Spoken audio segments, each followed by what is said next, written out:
Yo, Billy Zoners! Balik lagi sama gue di Billy Zone, channel paling asik buat ngupas tuntas alur cerita favorit kalian. Di episode sebelumnya, kita udah lihat gimana Nyantan terjebak dalam dilema besar setelah berhasil merekam Vicious. Nah, di episode kali ini, kita bakal ngelanjutin ceritanya pas dia dapet tamu yang sangat nggak terduga. Gimana cara Lokiela, Dewi yang dikalahkan itu bakal ngeyakinin Nyantan. Dan harapan baru apa yang datang dari arah yang sama sekali nggak disangka. Siap-siap, karena ini bakal jadi episode yang penuh dengan analisis strategis dan aliansi tak terduga. Jangan lupa klik like, subscribe, dan nyalain loncengnya ya. Langsung aja kita masuk ke ceritanya.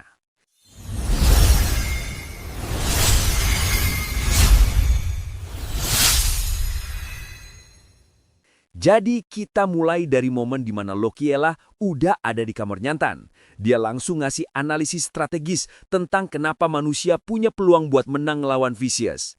Dia ngejelasin 2 poin penting. Pertama, pasukan Vicious itu ditingkatkan buat jadi anti-ilahi. Artinya, mereka kuat banget ngelawan dewa, tapi justru nggak seefektif itu ngelawan manusia. Kedua, para dewa itu punya batas pertumbuhan, mirip kayak pahlawan. Vicious harus ngebagi kekuatannya ke murid-muridnya. Ini ngasih celah yang bisa dimanfaatin sama manusia, yang secara teori bisa terus jadi lebih kuat. Setelah ngasih alasan logis, Lokiela ngungkapin motivasi pribadinya. Dia ngerasa bersalah karena telat nyadarin kejahatan Vicious. Dia bilang, tujuan utamanya adalah karena aku cinta sama manusia. Nyantan yang ngerasain ketulusan di balik kata-kata itu, cinta yang sama kayak yang dia rasain buat adik-adiknya, akhirnya yakin dan setuju buat ngebantu. Tapi Nyantan masih punya satu keraguan. Percuma aja, aliansi Toka gak bakal nyampe tepat waktu, katanya. Tapi Lokiela cuma senyum misterius.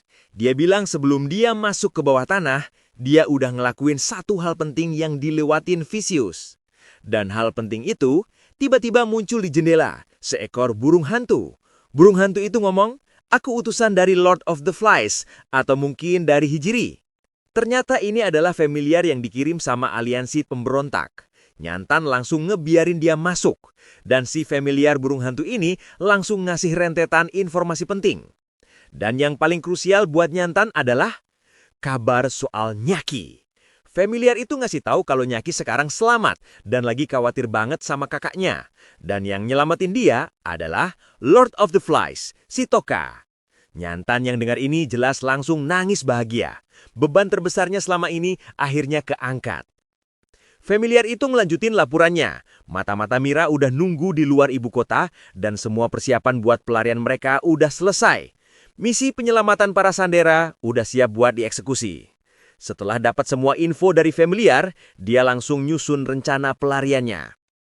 Rencananya jelas, jemput para pahlawan lain bareng Suwo Kayako, urusin Zakurogi Sensei, selamatin adik-adiknya, terus kabur ke barat. Sebelum berangkat, dia mastiin lagi kalau rekaman suara Vicious aman di smartphone-nya. Dia juga nawarin Lokiela yang berukuran mini buat masuk ke kantongnya biar aman. Lokiela sebelum akhirnya tidur karena kelelahan, sempat ngomong sesuatu yang kepotong. Si Ho. Kira-kira apa ya maksudnya? Dengan tekad baru, Nyantan pun memulai misi berbahayanya. Sekarang kita pindah ke kubu Hijri di markas Mira. Lady Yoyo Ort datang lagi bawa laporan terbaru dari mata-mata mereka. Dan laporannya bener-bener mengejutkan. Laporan itu mengonfirmasi kalau Nyantan sekarang lagi jalan bareng Dewi lain bernama Lokiela yang katanya punya info penting soal Vicious. Zine dan Hijri langsung sadar kalau ini beneran. Gak mungkin Vicious bikin kebohongan serumit ini. Laporan itu juga ngonfirmasi kalau Nyantan berhasil ngerekam pengakuan Vicious. Sadar kalau Nyantan dan Lokiela sekarang jadi aset paling berharga dan paling dicari, mereka langsung setuju buat ngirim tim penjemput. Kaisar Zin langsung ngebuka peta. Laporan dari mata-mata bilang Nyantan dengan cerdiknya udah ngasih tahu rute pelariannya. Sebuah jalan kecil di selatan lewat wilayah Bakos. Rute yang perfect buat perjalanan rahasia. Jadi, kita lanjut dari momen di mana Hijri sadar kalau mereka harus cepet-cepet ngirim bantuan buat Nyantan. Dia langsung mikir, aku sendiri yang harus pergi. Tapi disinilah dia dihadapkan sama dilema seorang pemimpin. Dia sadar dia punya banyak banget tanggung jawab yang gak bisa ditinggalin. Dia harus ngejaga Munin, dia harus gantiin posisi Touka, dia harus ngerawat Ayaka, dan dia juga harus ngawasin Asagi. Dia bener-bener kejebak dan gak bisa gerak. Tapi pas Hijiri lagi buntu, tiba-tiba adeknya Itsuki maju. Dia dengan percaya diri bilang, "Serahin aja ke aku."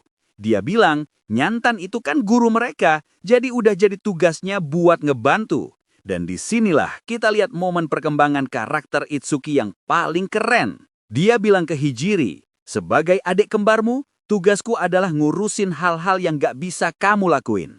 Aku seneng kamu bisa ngandelin aku." Bener-bener nunjukin kalau dia udah bukan lagi cuma adik yang ngikutin, tapi udah jadi partner yang setara. Hijiri yang dengar ini jelas terharu banget. Tapi masih ada satu masalah, kecepatan. Meskipun skill akselerasinya Itsuki itu cepet banget, skill itu boros tenaga dan gak cocok buat jarak jauh. Gak ada jaminan dia bisa nyampe tepat waktu. Dan pas mereka lagi ragu-ragu, tiba-tiba ada suara baru yang muncul. "Boleh aku nemenin kamu?"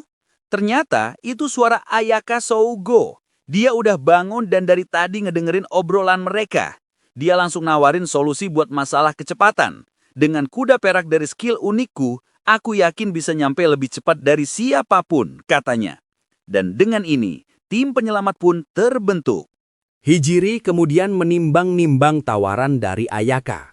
Dalam hatinya, dia ngakuin kalau Ayaka itu emang kartu terkuat mereka. Tapi dia masih khawatir sama kondisi mental Ayaka. Dan disinilah kita lihat perkembangan karakter Ayaka yang luar biasa. Dia nggak lagi maksa. Dia bilang, "Aku serahin keputusan akhirnya ke kamu." Ini nunjukin kalau dia udah mulai bisa ngontrol emosinya dan percaya sama penilaian Hijiri.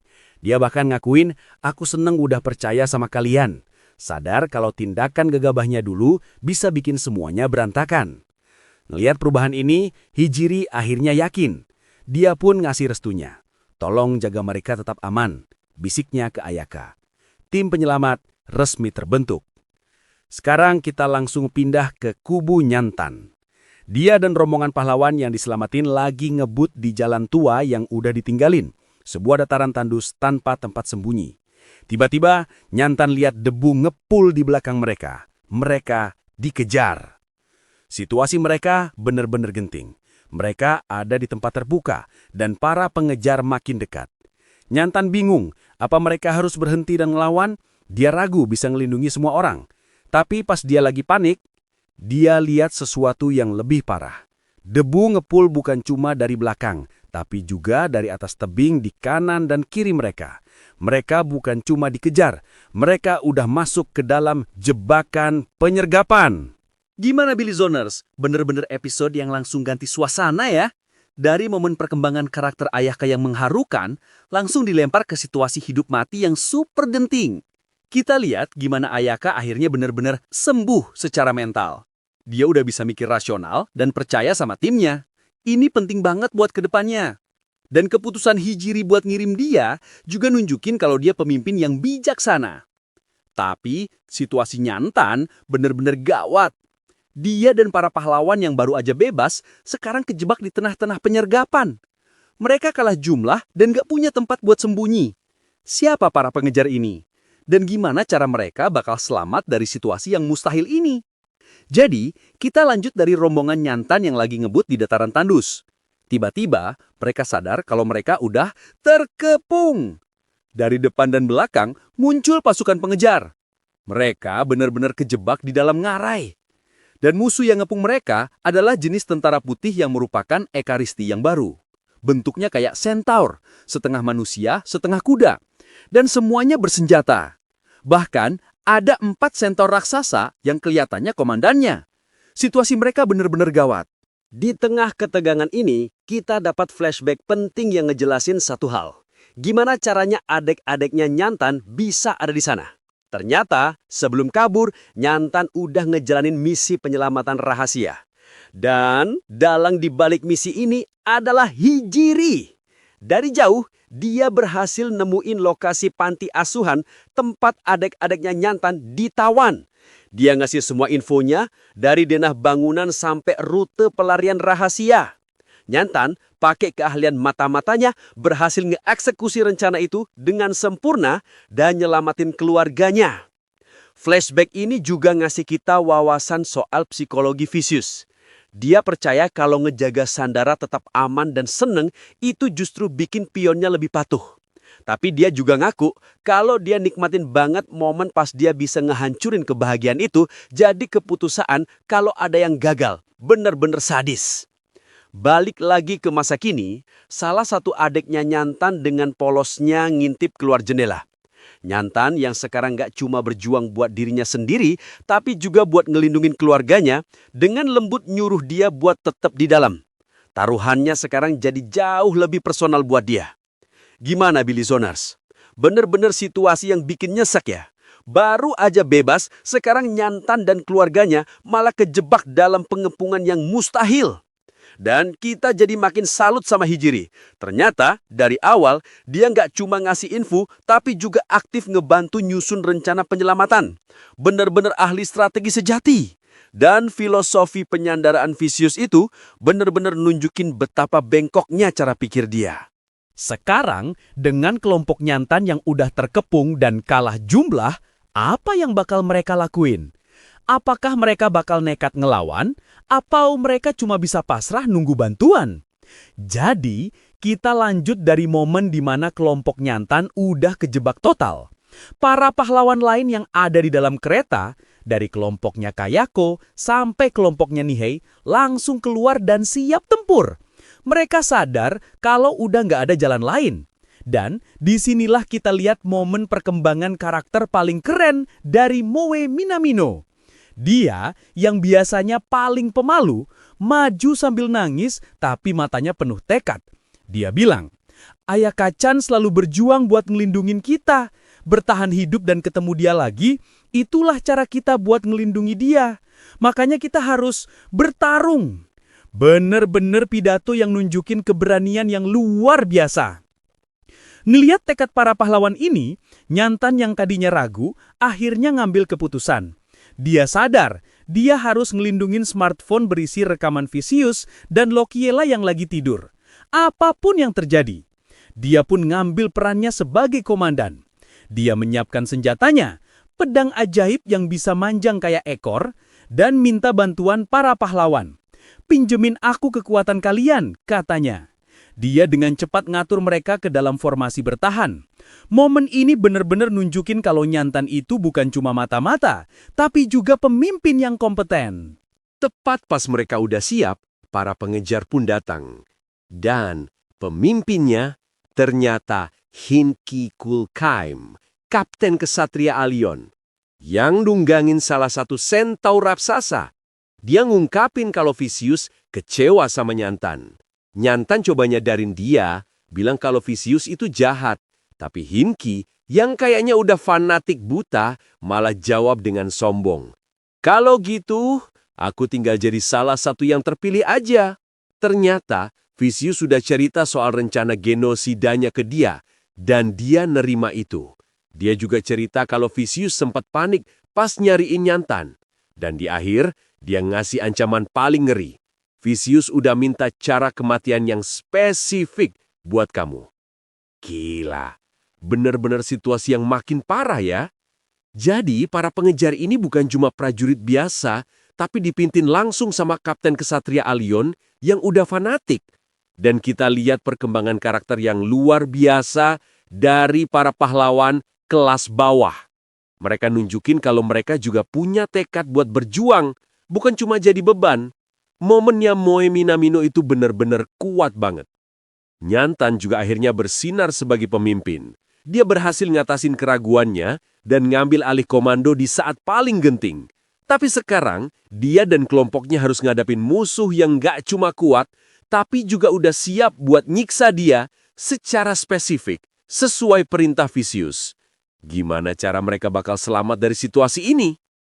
Jadi, kita lanjut dari momen di mana Kapten Kesatria Alion, Hinki Kulkaim, udah berhadapan sama Nyantan. Dan dia langsung ngasih tahu pesen dari Vicious soal cara kematian Nyantan. Dan pesennya bener-bener sadis. Katanya, adik-adiknya Nyantan bakal dipotong-potong di depannya, terus dagingnya disuapin ke dia sampai mati lemes. Bener-bener nunjukin level kekejaman Vicious yang gak ada batasnya. Hengki juga ngungkapin motivasinya sendiri. Dia benci sama 13 Ordo dan ngelihat ini sebagai kesempatan buat jadi yang terpilih. Gimana caranya? Ternyata Vicious udah ngasih janji manis ke para pengikutnya, kehidupan abadi sebagai setengah dewa. Inilah alasan kenapa orang kayak Hengki rela ngelakuin apa aja buat Vicious. Setelah itu, Hengki mulai pamer kekuatan. Dia nunjukin pasukannya yang isinya lebih dari 100 Ekaristi Santor, termasuk beberapa yang ukurannya raksasa. Dia bahkan coba ngejatuhin mental Nyantan pakai tawaran palsu. Nyantan yang tahu satu-satunya cara buat menang adalah ngalahin Hengki, jadi putus asa. Dia sadar, Ekaristi raksasa yang ngelindungin Hengki itu nggak punya celah sama sekali. Dia bener-bener kejebak. Tepat pas Hengki udah mau ngasih perintah buat nyerang, pas semua harapan udah kelihatan hilang, tiba-tiba sebuah tombak melesat dan nusuk rahangnya Hengki. Serangannya cepet banget, sampai Ekaristi raksasa di sampingnya nggak sempet ngelindungin. Nyantan yang kaget langsung lihat ke arah datangnya tombak. Dan di langit, dia lihat sebuah bola perak raksasa lagi ngambang. Dan dari bola itu, nyebar cairan perak yang anehnya nggak jatuh. Gak salah lagi, itu adalah kedatangan Ayaka Sogo. Gimana Billy Zoners? Bener-bener momen Deus Ex Machina yang pas banget ya. Tepat di saat paling genting, tim penyelamat akhirnya datang. Dan kedatangannya bener-bener dramatis. Di episode ini, kita jadi makin ngerti soal motivasi para pengikut Vicious. Ternyata, janji keabadian itu bener-bener jadi umpan yang efektif. Dan kita juga lihat betapa terpojoknya Nyantan yang nunjukin betapa kuatnya pasukan baru Vicious ini. Tapi, kedatangan Ayaka itu benar-benar ngubah segalanya. Kecepatannya yang luar biasa, nunjukin kalau dia benar-benar udah di level yang beda. Sekarang, panggung udah disiapin buat Ayaka, buat nunjukin kekuatannya. Jadi, kita lanjut dari momen di mana Ayaka akhirnya tiba di lokasi penyergapan. Kedatangannya benar-benar dramatis. Dia langsung ngelepas topengnya dan kehadirannya seketika ngubah suasana. Para pahlawan yang tadinya udah putus asa langsung semangat lagi pas lihat ketua kelas mereka datang. Ayaka langsung ngambil alih komando. "Serahin aja ke aku," katanya dengan tenang. Salah satu kesatria Alyon yang pengecut coba ngancem mau pakai para pahlawan sebagai tameng. Tapi Ayaka, dia nggak perlu ngomong. Cukup dengan satu tatapan mata dingin, kesatria itu langsung gemeteran ketakutan. Auranya bener-bener udah di level yang beda. Pas para Ekaristi raksasa nyerang, disinilah kita lihat kekuatan Ayaka yang sebenarnya. Dari sudut pandang Nyantan, semuanya terjadi dalam sekejap. Tiba-tiba, 2 Ekaristi raksasa itu udah kepotong-potong jadi daging cincang. Ayaka nebas mereka berdua cepet banget sampai gerakannya gak kelihatan sama sekali. Setelah itu, dia ngerahin semua senjata peraknya dan ngebantai sisa pasukan musuh. Bener-bener pertunjukan kekuatan absolut. Sekarang kita pindah ke kubu Touka. Dia baru aja selesai dari sesi grindingnya di dalam hutan. Dia jalan keluar dengan langkah berat, kelihatan capek banget. Tapi tiba-tiba, dari belakang, sesosok monster humanoid nerjang ke arah dia, mau nyerang dia yang lagi lemah. Tapi, ini semua cuma akting. Tepat sebelum monster itu nyampe, Touka dengan cepat balik badan. Paralyze, berserk, dan monster itu pun langsung hancur. Ternyata, dari tadi Touka udah ngerasain ada monster yang ngintip, nunggu dia lengah. Jadi dia sengaja pura-pura capek buat mancing monster itu keluar. Bener-bener licik. Gimana Billy Zoners? Episode ini bener-bener nunjukin 2 gaya pahlawan yang beda banget ya. Ini jadi paralelisme yang keren banget antara Ayaka dan Touka. Ayaka itu kayak cahaya. Dia datang dengan kekuatan absolut, ngadepin musuh secara langsung, dan ngalahin mereka pakai kekuatan yang luar biasa. Gayanya terbuka, jujur, dan heroik. Touka sebaliknya, itu kayak bayangan. Dia pakai tipu muslihat, manfaatin kelemahan musuh, dan nyerang dari titik butra. Gayanya tersembunyi, licik, dan efisien. Dua-duanya sama-sama efektif buat ngalahin musuh, tapi dengan cara yang beda 180 derajat. Jadi, kita lanjut dari momen di mana Touka baru aja ngabisin monster humanoid pengintai pakai jebakan aktingnya. Setelah itu, dia pakai teriakan Pigimaru buat mastiin gak ada lagi musuh yang ngumpet. Semuanya aman. Dia pun minta maaf ke Seras karena udah bikin dia khawatir. Sebelum balik, mereka mutusin buat ngecek kondisi di dalam benteng Panuba. Dan pemandangannya benar-benar mengerikan. Bau kematian, lalat, belatung, semuanya ada di sana. Mereka pun harus nerima kenyataan pahit, gak ada satupun yang selamat. Setelah itu, mereka balik lagi ke pasukan Komandan Rom, dan di perjalanan, Touka mulai ngerenungin pertarungannya di tanah monster sendirian setelah Seras pergi. Dan disinilah kita dapat evaluasi yang jujur banget dari dia. Dia ngaku, pertarungan itu gak gampang. Monster humanoid dari utara itu beneran kuat. Ada momen-momen di mana dia ngerasa terancam, apalagi pas dia harus bertarung sendirian tanpa bantuan Pigimaru. Tapi, berkat kenaikan level yang dia dapat sebelumnya, dia berhasil ngatasin semuanya. Dia nyimpulin, meskipun sulit, dia nggak pernah benar-benar diambang kematian. Intensitas pertarungan itu juga kelihatan dari kostum Lord of the Flies-nya yang ancur-ancuran. Seras sampai bilang, kayaknya udah waktunya ganti kostum ya. Ini kayak jadi simbol kalau satu babak pertarungan berat udah selesai. Pas mereka sampai di perkemahan Rom dan ngasih laporan kalau benteng udah bersih, para prajurit yang tadinya udah putus asa langsung kaget. Semangat mereka kelihatan bangkit lagi. Ini nunjukin gimana kemenangan kecil bisa jadi pengobar semangat yang besar. Gimana Billy Zoners? Benar-benar episode yang jadi penutup dari misi benteng Panuba ya. Kita lihat gimana Touka nggak cuma ngalahin musuh, tapi juga berhasil ngebangkitin lagi moral sekutunya. Dan refleksi Touka soal pertarungannya itu penting banget. Ini ngasih kita gambaran yang realistis soal level kekuatannya sekarang. Dia emang kuat banget berkat levelnya yang tinggi. Tapi dia juga sadar kalau dia masih punya batasan dan nggak bisa menang gampang tanpa strategi. Ini yang bikin karakternya tetap membumi. Sekarang, dengan ancaman di belakang yang udah beres, pasukan negara di ujung dunia udah aman. Artinya, aliansi pemberontak bisa fokus lagi ke tujuan utama mereka, maju ke timur. Jadi kita lanjut dari momen di mana Touka udah nyelesain misinya. Dia ngasih perintah terakhir ke Komandan Rom buat nelanjutin perjalanan. Tapi kali ini dengan pengawalan dari prajurit Harpi dari negara di ujung dunia biar aman.